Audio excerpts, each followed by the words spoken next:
তো বন্ধু বান্ধৱীসকল ভিডিঅ'টো একেলগে চাই থাকিব স্কিপ নকৰাকৈ। তো মই কিছুমান দাদাৰ ক্লিপ দেখাই আছোঁ, সেইটো আপোনালোকে চাব, ঠিক আছে?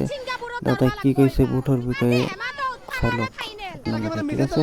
চৰকাৰ বদলাব লাগিব, খালি বিজেপিক ভোট নিদিব, একদম চিধা কথা।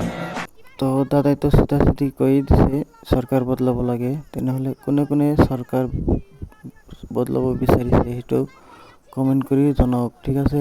আৰু কৈ দিয়ক এইবাৰ চৰকাৰ মোৰ নালাগে, দাদাই কৈ দিছে চৰকাৰ বদলাব লাগে, ঠিক আছে? সেইকাৰণত বিজেপিক যেনেকে জিকাইছিলে তেনেকে হৰুৱাম এইবাৰ।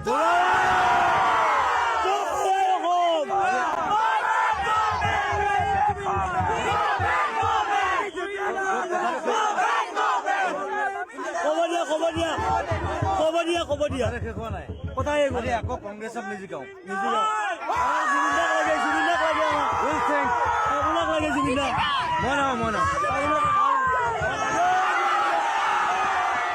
কিছুমানে কৈছে যে ২৬ত ভোট নিদিওঁ।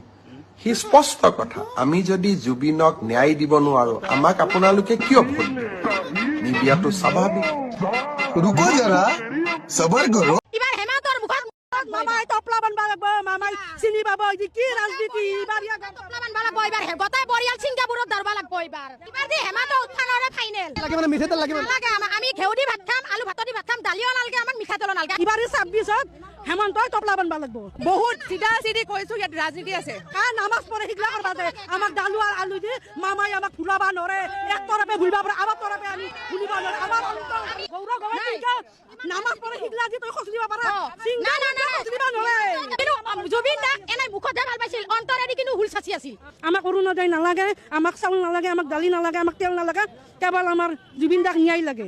মামাই গোটেই মাহ লগে জুবিন দাক মাছি, আমি গোটেই বছৰটো কৰ্ম কৰিয়ে খাই আছো।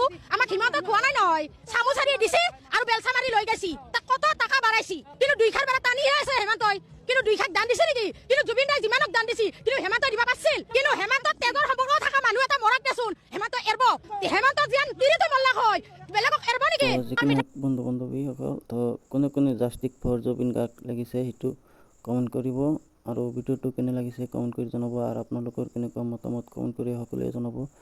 আৰু দাদাৰ কাৰণে ওম শান্তি জৰুৰ লিখিব। তো নতুন হ'লে চেনেলটো ছাবস্ক্ৰাইব কৰি দিব, নতুনকৈ খুলিছোঁ। ধন্যবাদ, ভালো থাকক, এইটো কামনা কৰিছোঁ। সকলোৱে ভালো কুশলে থাকক, ধন্যবাদ।